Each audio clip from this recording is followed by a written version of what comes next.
আজি মাত্ৰ ট্ৰেইলাৰে হৈছে ট্ৰেইলাৰ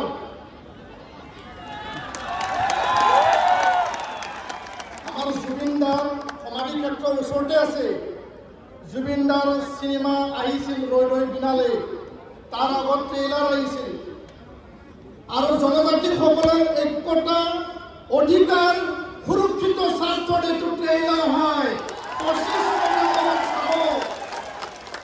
অসম চৰকাৰে যদি বৰ্তমান জনজাতিক অধিকাৰক ধ্বংস কৰি পেলাই যদি ৰিকমেণ্ডেশ্যন দিয়ে আৰু ভাৰত চৰকাৰে বৰ্তমানৰ 14টা জনজাতিক নস্যাৎ কৰি পেলাই 45 লাখ জনজাতিক ধ্বংস কৰি 1.5 কোটি মানুহ যদি ওপৰত জাপি দিয়ে বৰ্তমানৰ জনজাতিক কেতিয়াও বহি নাথাকে আৰু ইয়াৰ প্ৰমাণ আমাক ল'ব নালাগে অসম চৰকাৰে ভাৰত চৰকাৰক মই কৈছোঁ চিচিটোৱাৰ হয় কাৰণ আমি সংগ্ৰামী হয় ত্যাগ স্বীকাৰ কৰিব আমি পাৰোঁ আৰু ত্যাগ সেই চেক্ৰিফাইচ আমি কৰি আহিছোঁ নিজ নিজ জাতি জনগোষ্ঠীৰ সংগ্ৰামৰ মাজেৰে অসমৰ জনজাতিসকলৰ ভৱিষ্যত আৰু সুৰক্ষিত ভৱিষ্যতৰ কাৰণে যি ধৰণে ৰূপনাথ ব্ৰহ্ম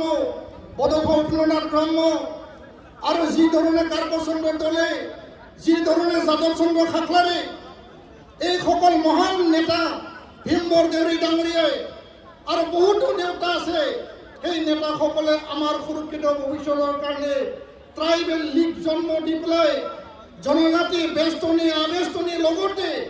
জনজাতিসকলৰ সুৰক্ষিত ভৱিষ্যত এই জনজাতিসকল সহজ সৰল সজা চিধা সাধাৰণ এই কথাটো চিন্তা কৰিয়ে B.R. আম্বেদকাৰ ডাঙৰীয়া যি B.R. আম্বেদকাৰ ভীমৰাও আম্বেদকাৰে সংবিধান প্ৰণেতা সংবিধান ৰচনা কৰিছিল আৰু ভাৰতত থকা জনজাতিসকলক সুৰক্ষাৰ স্বাৰ্থত যিহেতু উচ্চ শ্ৰেণী যিসকলে উন্নত জাতি জনগোষ্ঠী যিসকল লাৰ্জাৰ পপুলেশ্যনৰ জনসংখ্যা দিশত বেছি থকা এই জনগোষ্ঠীৰ তেওঁলোকে যে জনজাতিসকলক শোষণ কৰিব বঞ্চনা কৰিব আমাৰ অধিকাৰক ধ্বংস কৰিব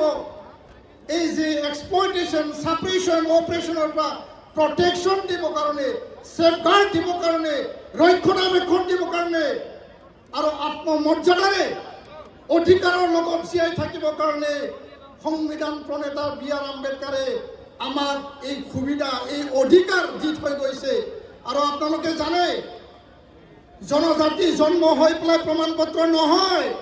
নাপায়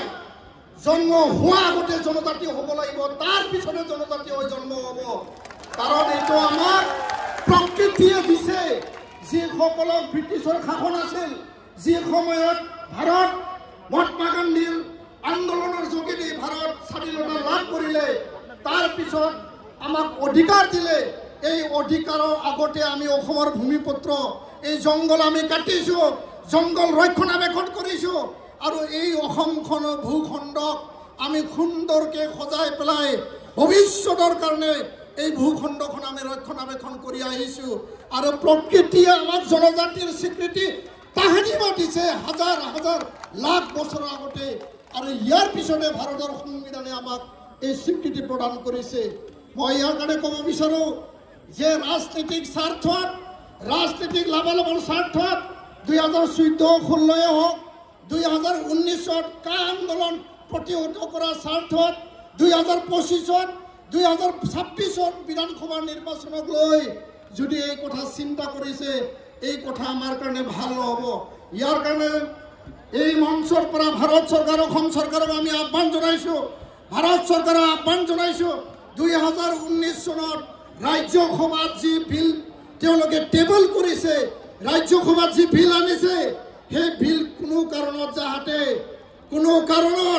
যাহাতে সেই বিল পাছ নহয় তাৰ কাৰণে অসমৰ বৰ্তমানৰ জনজাতিসকল আমি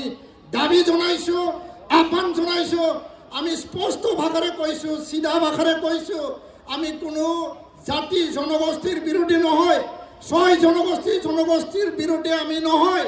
তাহাঁতৰ লগত আমি সামাজিক সংঘাত বিচৰা নাই তেওঁলোকৰ লগত আমি সংঘৰ্ষ সংঘাত আমি বিচৰা নাই কাৰোক আমি আমি হিংসা আমি নিবিচাৰোঁ, কাকো আমি অন্যায় নকৰোঁ, কিন্তু কথাটো হ'ল স্পষ্ট যে অধিকাৰ ল'বলৈ যাওঁতে, অধিকাৰৰ কথা ক'বলৈ যাওঁতে আমাক আঙুলি দেখুৱাই পেলাই যাওঁতে কথা নকয়, কাৰণ আমি কাৰো ক্ষতি কৰা নাই, কাৰো হিংসা কৰা নাই, কাৰো অন্যায় আমি কৰা নাই। এই কথাটো মই স্পষ্ট আকাৰে কৈছোঁ। সন্মানীয় সংগ্ৰামী ৰাইজ, এই কথাটো স্পষ্ট যে 8 বাৰ RGI ৰেজেক্ট কৰাৰ পিছত আৰু বিভিন্ন বক্ৰ পথৰে আজি তেওঁলোকক জনজাতি কৰিব বিচাৰিছে। এই কথাই আমাৰ মনত দুখ দিছে। আমাৰ অসমখনত এখন চৰকাৰ আছে, যি চৰকাৰে নহওক, আৰু যোৱাটো সময়ত আমি দেখিবলৈ পাইছোঁ অসমৰ সকলো ৰাজনৈতিক দল, অসমৰ সকলো জাতীয় দল সংগঠন, ছাত্ৰ সংগঠন সকলোৱে জনজাতি হোৱাটো সমৰ্থন কৰিছে। তেওঁলোকে বিবেচনা কৰক বৰ্তমানৰ জনজাতিসকলৰ অস্তিত্ব সুৰক্ষিত ভৱিষ্যতৰ কথা, আৰু যিসকল ব্যয়বহুল জনগোষ্ঠী, যিসকল আগবঢ়া জনগোষ্ঠী, তেওঁলোকৰ কথা তেওঁলোকে আগবাঢ়ি গৈছে। যিসকলে আমি ভগৱান বুলি কয়, আমি স্বৰ্গৰ পৰা অহা বুলি কয়, যিসকলৰ আজিৰ তাৰিখত অসমৰ বিভিন্ন মুখ্যমন্ত্ৰী হৈ গ'ল, APSC, UPSC, medical, engineering, 3rd grade 4th grade যিসকলে কব্জা কৰি ৰাখিছে, আৰু বৰ্তমানৰ অট'নমাছ কাউন্সিল, এই কাউন্সিলৰ যিখিনি মেম্বাৰ, এই কাউন্সিলৰ পঞ্চায়ত, 6 চিডাল কাউন্সিলৰ VCDC, এই কাউন্সিলৰ MCLA আৰু এছেম্বলি পাৰ্লিমেণ্ট যিসকলে দখল কৰি পেলাই আমাক ধ্বংস কৰিব, তেনে এটা পৰিৱেশত আমি কোনটো বিনিময়ৰ কোনটো পৰিৱেশত আমি জীয়াই থাকিম, এই কথাটো অসমৰ ৰাইজে বিবেচনা কৰিব লাগে। কোনো ট্ৰাইবেল ষ্টেটৰ কনচেপ্ট নাই ভাৰত সংবিধানত। কোনো ট্ৰাইবেল ষ্টেট অনুপ্ৰৱেশকাৰী বাংলাদেশী ৰক্ষণাবেক্ষণৰ পৰা তেওঁলোকে বাংলাদেশীৰ পৰা পৰিত্ৰাণ পাবৰ কাৰণে অসমখনৰ সুৰক্ষাৰ স্বাৰ্থত আমাক জনজাতি কৰিব লাগে বুলি এটা ধাৰণা দিছে। এই মন্ত্ৰ, এই ষড়যন্ত্ৰ ধাৰণাৰ বাদে একো নহয়। সুৰক্ষিত যদি ভৱিষ্যত আনিব লাগে, সংবিধানত থকা অসমত আইন আছে, আইনৰ অধীনত ভাৰতৰ আইন আছে, আইনৰ অধীনত আমাক সুৰক্ষিত কৰক, আৰু এই সুৰক্ষিত ভৱিষ্যতে বাস্তৱসন্মত সুৰক্ষিত ভৱিষ্যত হ'ব। তো ইয়াৰ কাৰণে মই দীঘলীয়া ক'ব বিচৰা নাই। সকলো ৰাইজে আজিৰ পৰা যাই পেলাই নিজৰ অঞ্চলত সভা সমিতি কৰিব, আৰু ইয়াৰ পিছত কোকৰাঝাৰত এখন বিশাল ৰেলী হ'ব, জোনাইত এখন বিশাল ৰেলী হ'ব, ইয়াৰ পিছত মৰিগাঁৱত হ'ব, দুধনৈত হ'ব, ডিফুত হ'ব, আৰু উজনি অসমত ডিব্ৰুগড় নহ'লে শিৱসাগৰত আমি বিশাল সভা আয়োজন কৰিম। আমি দেখুৱাই দিম যে জনজাতিসকল শক্তিশালী মাত্ৰ নহয়, অধিক শক্তিশালী হয়, আৰু অসমখনক চাৰিসীমা যদি জনজাতিসকল যদি নাথাকে, এই অসম কেতিয়াও সুৰক্ষিত নহয়। এই কথাটো মই স্পষ্ট আকাৰে ক'ব বিচাৰিছোঁ। আৰু মই শেষ কৰিব বিচাৰিছোঁ যে আমি সকলোৱে নিজে উপলব্ধি কৰিব লাগিব যে আমাৰ অধিকাৰক যদি কোনোবাই ক্ষয় ক্ষতি কৰিব বিচাৰে, ধ্বংস কৰিব বিচাৰে, আমি বহি থকাৰ এইটো সময় নহয়। ইয়াৰ কাৰণে মই সকলো অট'নমাছ কাউন্সিল, সকলো 6 চিডাল কাউন্সিলক আহ্বান জনাইছোঁ, আজি যি ধৰণে টংকেশ্বৰ ৰাভা ডাঙৰীয়া আহিছে, তেনেধৰণে সাহস কৰি পেলাই এই মঞ্চত আহক। আপোনালোকেও জনজাতি হয়, আৰু জনজাতিৰ কাৰণেহে এই 6 চিডাল আৰু এই অট'নমাছ কাউন্সিল দিয়া হৈছে। 22জন MLA অসম বিধানসভাত আছে, 4জন মন্ত্ৰী অসম বিধানসভাত আছে, স্পীকাৰ আছে, ডেপুটি স্পীকাৰ আছে। এই 22জন বিধায়ক MLA অহা 25 নৱেম্বৰত কি ভূমিকা লয়, ৰুলিঙত আছে, অপজিশ্যনত আছে, য'তে নাথাকক কিয়, জনজাতি আপোনাৰ জন্মগত অধিকাৰ, তাৰ পিছতে আপুনি বিধায়ক। জনজাতি প্ৰথম, জনগোষ্ঠী প্ৰথম, জনজাতি প্ৰথম, তাৰ পিছতে ৰাজনীতি আৰু বিধায়ক। আৰু ইয়াৰ কাৰণে আদিত্য খাখলাৰীক যিসকলে দাবী, ধমকি, ভয় ভাবুকি দিছে, ভয় কৰিব একো লাগিব একো নাই। মই কৈছোঁ আদিত্য দাক যে আপুনি অলপ গালি খোৱাটো ভালে হৈছে। আপুনি অলপ গালি খালে আমাৰ জনজাতিসকল মানে জাগ্ৰত হৈ উঠিব। অলপ গালি খালে জনজাতিসকল খং উঠিব, কিন্তু খঙৰ বিনিময় হিংসা নহয়। খনং সমৰ বিনিময় কাকবা অন্যায় কৰা নহয় কিন্তু আমি এক ঐক্য হৈ উঠিব আৰু আজি আদিত্য খাখলাৰীক গালি পাৰা গালি দিয়া সময় শেষ হৈ গ'ল আজিৰ পৰা যদি কোনোবা গালি পাৰে আমি আদিত্য খাখলাৰীৰ হৈ ট্ৰাইবেল সংঘৰ হৈ সকলোৱে থিয় দিব এই কথাটো মই কৈছোঁ তো ইয়াৰ কাৰণে জনজাতি সংগ্ৰামী ৰাইজ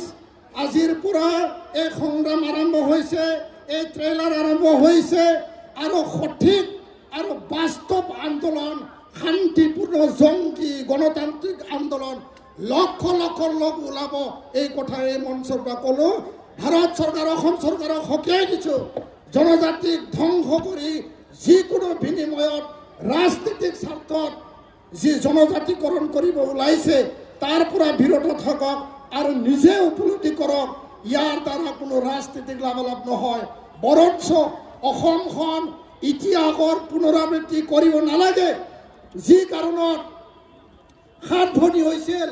যি বিনিময়ত সাত ভনী হৈছিল যি ভুলৰ কাৰণে সাত ভনী হৈছিল আৰু জনজাতিক যদি ধ্বংস কৰিব বিচাৰে একে ইতিহাস ভুল আপোনালোকে নকৰিব এই কথা মই সকীয়াই দিলোঁ